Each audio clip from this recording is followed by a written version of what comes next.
Agora vamos falar sobre a história da Idade Média. Vamos falar de Alta Idade Média, como começa o período chamado período das trevas, a Idade das Trevas, que é uma tremenda ignorância falar a Idade das Trevas, né? Mas vamos lá. Então vamos falar a aula 1 da Idade Média, que é a Alta Idade Média. A formação da Idade Média deu o seguinte: o fim de Roma e seu império, a parte ocidental jogou a Europa em um túnel do tempo sociocultural, onde o regresso do desenvolvimento humano foi grande, marcando o princípio da chamada Era das Trevas, pois a cultura estava na mão da Igreja.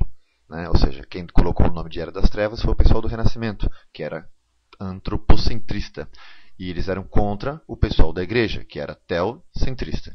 A palavra feudo tem suas origens ou no francês ou no alemão arcaico, onde o primeiro vem de gado e o segundo de terra. Ou seja, a palavra feudo seria uma origem francesa que significa gado, e se fosse alemão, seria a palavra de origem ligada à terra.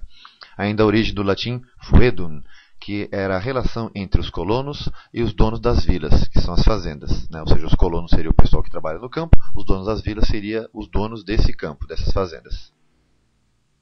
O feudalismo advém da junção de elementos romanos, como o colonato, as vilas autossuficientes, que são essas fazendas, a hierarquia e as noções de Estado, com elementos bárbaros, como chamados comitatus. O que é o comitatus? Comitatus é um bando temporário, armado, que visava o saque e a produção agrária autossuficiente. Os bárbaros eram autossuficientes, assim como os romanos também.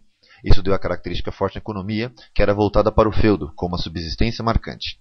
As trocas de produtos era comum, e era mínima as trocas com moedas, havendo uma preferência pelas chamadas trocas naturais. Agora vamos falar sobre a sociedade. A sociedade era estamental, ou seja, dividida em estamentos, marcada pelo nascimento. Existiam 3 níveis básicos: o clero, a nobreza e os servos. Nesses últimos, os servos, havia também os vilões ou homens livres, servos e escravos, em pequeno número. Inclusive a palavra escrava vem de uma concepção da Idade Média que quer dizer eslavo, ou seja, escravo era o eslavo. Quem que é o eslavo? O ucraniano, o russo. Conforme esse pessoal era atacado pelos alemães, eles eram escravizados. A partir desse momento que esse pessoal virava cristão, católico, aí eles viravam servos. Mas até então eles eram escravos. Então a palavra escravo vem de eslavo. Quase não havia ascensão social. As relações sociais eram comuns. Entre os nobres existiam as relações de suzerania e vassalagem, que era basicamente a passagem de um feudo marcado pela fidelidade entre os nobres, com obrigações militares. Isso se dava com a cerimônia de investidura, tendo-se na presença da igreja, ou seja, a cerimônia de investidura, onde tinha suzerania e vassalagem, era feita dentro da igreja. Suzerano é o nobre que doa um feudo, vassalo é o nobre que recebe o feudo. As relações feudo-servis eram as obrigações que os servos tinham para com seus senhores. Entre elas destacamos a talha, que é a parte da produção dos servos entregue ao senhor feudal, geralmente é metade dessa produção. A corveia, que é o trabalho dos servos para o senhor feudal, geralmente 3 dias a semana. A corveia não precisa ser nem só na terra. Por exemplo, caiu a muralha do castelo, então os servos vão lá, vão recuperar essa muralha, e isso é considerado corveia. Quebrou a cama do senhor feudal, então o servo que for consertar a cama do senhor feudal, isso também é considerado corveia. Banalidades: pagamento pelo uso de instalações do feudo, como moinho, fornos, o lagar, etc. Para quem não sabe, lagar é onde se faz o azeite e o vinho. Sobre a política. Na política, o rei era o principal suzerano, mas sua força era muitas vezes limitada pelos seus vassalos, ou seja, pelos nobres.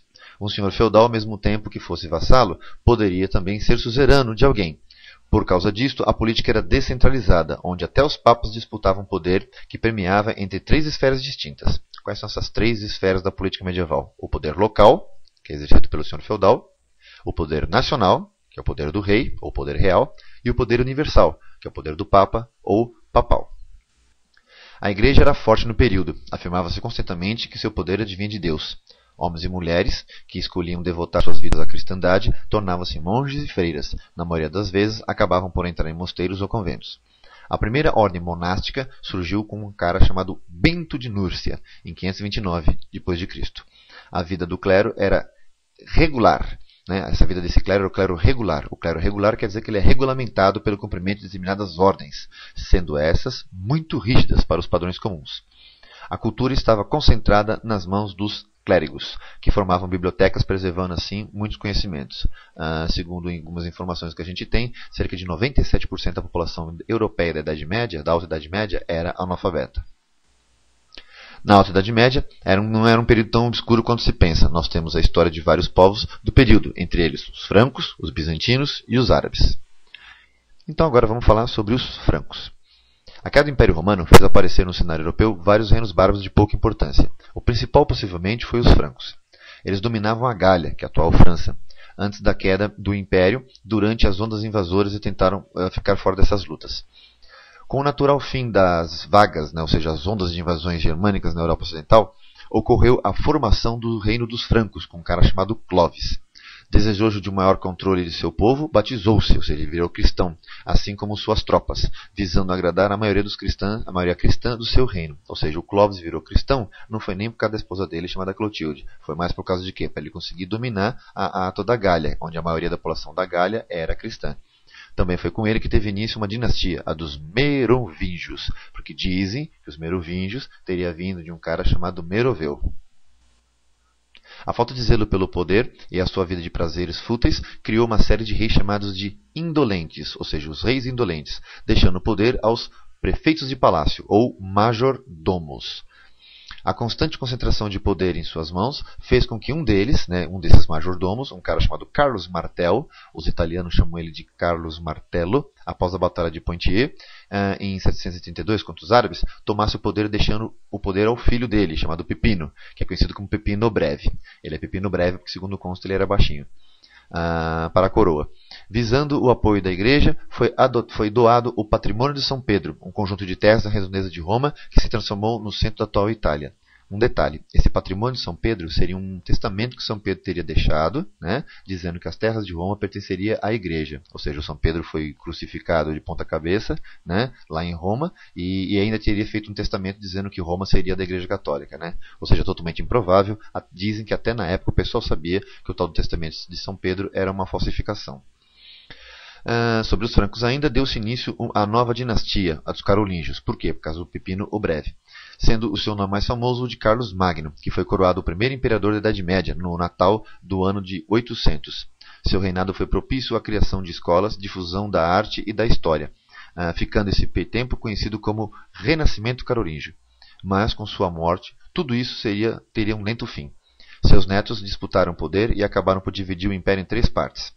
O Lotário ficou com a área central da Europa, Carlos o Calvo ficou com a futura França e Luís o Germânico ficou com a futura Alemanha. Os dois irmãos, o Carlos o Calvo e o Luís o Germânico, acabaram dividindo o poder do território do Lotário. O Lotário ficou 10 anos no poder e acabou não deixando herdeiros. A divisão foi feita através de um tratado chamado Tratado de Verdun, em 834. Ou seja, os 3 irmãos dividiram o poder entre si por esse tratado em 843. Os bizantinos. Se em algum momento podemos falar em herdeiro do Império Romano, podemos citar que esses caras são os bizantinos, ou chamado Império Romano do Oriente. Seu aparecimento data da divisão do Império Romano por Teodósio entre seus 2 filhos, ficando o mais velho com essa parte. A capital era Constantinopla, cidade fundada por Constantino. Quando ele mudou a capital do seu império, ou seja, a capital era de Roma, ele passou para a cidade de Bizâncio. Aí ele mudou o nome da cidade para Nova Roma e depois da morte dele é que vira Constantinopla. O antigo nome da cidade era Bizâncio, que fora fundada pelos gregos, mas reformada por ordem de Constantino. Com a divisão do império, seus domínios foram preservados por muito tempo, só entrando em decadência já no fim da Idade Média. Basicamente, os bizantinos quase duraram 1000 anos. De todos os imperadores que teve, o mais importante foi Justiniano, que estabeleceu um código jurídico totalmente baseado no código romano, chamado de Codex, composto de 4 livros. Em seu governo ocorreu também a revolta de Nica, chamada Revolta da Vitória, ou Niké, por causa do aumento dos impostos, feito para sustentar a política de reconquista do antigo Império Romano. Ou seja, Justiniano tinha um sonho de voltar a ter todo o Império Romano e fazer o Mediterrâneo virar o quê? De novo um lago do Império Romano, ou seja, do Império Bizantino. Para fazer isso ele precisava de dinheiro. Para conseguir dinheiro ele cobrou impostos. Isso foi uma medida totalmente impopular. Para acabar com a revolta, ele mandou seu general, chamado Belisário, matar os participantes, dando início a um massacre de cerca de 40.000 pessoas no hipódromo de Constantinopla, onde elas estavam concentradas reclamando do Justiniano. O poder dos imperadores era sustentado pela igreja, que no fundo estava na mão dos césares bizantinos. Isso foi chamado de cesaropapismo. O que é o cesaropapismo? É o quê? É a submissão da igreja a quem? Ao imperador. Né? Então, César, papismo. O cara, além de ser chefe do Estado, também mexia na religião. As questões religiosas sempre foram muito fortes naquela época. O mais importante movimento daquela área foi o iconoclasta, onde seguidores religiosos radicais, por serem contra as imagens das igrejas, passaram a destruí-la, num claro apoio opositor do poder real. O movimento foi sufocado. No ano de 1054, deu a separação da igreja cristã de Constantinopla com a de Roma, com a contenda conhecida por causa da essência de Cristo de Deus. Muita gente chama essa disputa, né, que acaba gerando a igreja ortodoxa, ou seja, fortalecendo e regulamentando a igreja ortodoxa, chamada a contenda do E. Por que do E? Por causa de como se reza. O nome do Pai, do Filho e do Espírito Santo são os católicos. E o nome do Pai, e do Filho e do Espírito Santo seria dos ortodoxos. Então, um acredita que a Santíssima Trindade é uma coisa só. Os outros acham que não, que é tudo separado. A queda do Império Bizantino acontece em 1452, quando Mohamed II, ou Maomé II, derrotou Constantino XII e saqueou a cidade por 3 dias. Nesse momento histórico, o Império já estava limitado às áreas circunvizinhas da cidade, pois perdera muitos territórios desde a expansão árabe no início do século VII. Ou seja, o Império Bizantino, na verdade, era muito mais, o nome Império era muito mais virtual do que real. Os árabes. Antes estavam divididos em várias tribos, que lutaram entre si, na maioria das vezes por causa dos poucos oásis existentes ou pelo poder das vilas e cidades. As principais cidades eram Yatreb e Meca, sendo esta, ou seja, Meca, né, um centro religioso, detentor dos ídolos das tribos e da Pedra Negra, provavelmente um meteorito que acredita-se ter sido mandado pelos deuses. Tudo isso dentro da Kaaba, uma construção em forma de cubo. Foi em Meca que nasceu Muhammad, ou Maomé. Sua função era liderar as caravanas de comércio de sua família, e isto deu-lhe um conhecimento de todas as rotas da Arábia, e contato com vários povos e costumes. Por volta dos 30 anos, casou-se com uma viúva rica, chamada Khadija, ficando a administrar os negócios da esposa. Quando passou a dedicar mais ao lado espiritual, dizia ter visões de um anjo, chamado Gabriel, e de Deus, que em árabe a palavra Deus é Allah, que se teria dito para fundar uma nova religião, detentora da verdade absoluta e combater o politeísmo existente. A religião era sincrética, pois tinha como base influência do judaísmo e do cristianismo, incluindo, é claro, tradições árabes. Ele conseguiu converter seus familiares, passou a pregar nas ruas da sua cidade natal, ou seja, Meca, causando reações por parte dos líderes locais, ou seja, teve um pessoal que não gostou da ideia do Muhammad de pregar a existência de um único Deus e ainda dizer que ele era o único profeta o último profeta desse Deus. Ao tentar provar a sua verdade, ele foi expulso. Essa expulsão é conhecida como hégira, que em árabe significaria fuga, e aconteceu no ano 622 d.C., indo para Yatreb, que mudou de nome para Medina, Medinat al-Nabi seria o nome da cidade, onde tinha seguidores. Conseguiu dirigir essa cidade, que passou a prosperar, graças aos ataques às caravanas que iam a Meca. Em 630, organizou um ataque à sua cidade natal, né? Mas respeitando a Kaaba. Ele destruiu todos os ídolos, deixando só a Pedra Negra. Em 632, vem a falecer e o poder passou ao seu cunhado. Daí em diante foram constante a luta pela sucessão os califas seguintes. O nome dado aos sucessores que mudaram a capital de Meca para Damasco, na dinastia chamada Omíada, e depois de Damasco para Bagdá, na família chamada dos Abássidas. Ou seja, califa seria o sucessor do Muhammad. O fato de deixar uma única filha, uma filha só, né, a Fátima, né, que, ou seja, vingou, né, ficou maior de idade, né, acabou dando uma forte controvérsia entre os que julgam que somente os descendentes direto do profeta poderiam ser os líderes. Essa turma são os xiitas, ou seja, os xiitas defendem que o certo seria os herdeiros de Fátima. Os que julgam que qualquer pessoa capacitada poderia tomar o poder são chamados de sunita. Então nós temos uma divisão entre os muçulmanos, entre xiitas e sunitas. A expansão árabe foi grandiosa, de 630, com a unificação da Arábia, até 732. Já tinham conquistado todo o Oriente Médio, o norte da África, a Península Ibérica e chegando até o sul da França. Na verdade, a data de 732 é a Batalha de Poitiers, onde os muçulmanos são derrotados pelos francos. E aí Poitiers fica no centro da França. O motivo disso, em parte, foi a fraqueza dos opositores, como também a fé e a força de seus guerreiros, ou seja, dos guerreiros árabes. A religião fundada por Muhammad, dito último profeta de Deus, era baseada em obrigações, como rezar 5 vezes ao dia em direção a Meca, dar esmola, fazer a peregrinação à cidade sagrada, ou seja, uma vez na vida o cara é obrigado a ir para Meca, né? Fazer o jejum durante um mês, que é o mês de Ramadã, onde a pessoa, né, o seguidor, ele não pode comer de dia, ele só pode comer de noite, assim como também beber água, só pode beber água de noite, durante 28 dias, porque eles têm um calendário lunar. Né? E tem que rezar também a reza, que é o que seria outra obrigação, né? Seria o que? Seria repetir sempre o mesmo mantra, né? Que seria dizer que Deus é um só e o Muhammad é o seu profeta.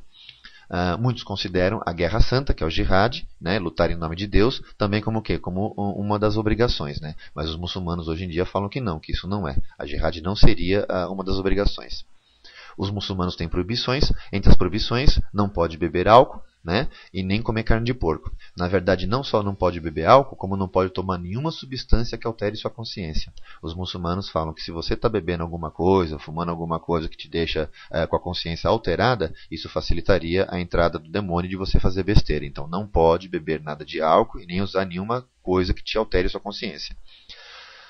A religião pode ser considerada machista, né? Ou seja, muita gente que é ocidental aqui considera a religião machista, no modo de ver dos ocidentais, pois o homem tem mais direitos que as mulheres, considerando essas companheiras de seus maridos e pais. É permitida a poligamia até 4 esposas, né? E várias concubinas. Os ensinamentos religiosos estão em um livro chamado Corão, que muita gente chama de Al-Corão, que significaria o Corão, que os muçulmanos creem que a palavra de Deus foi transmitida diretamente a Muhammad. A palavra Islão significaria prostrar-se, ou a submissão à vontade de Deus.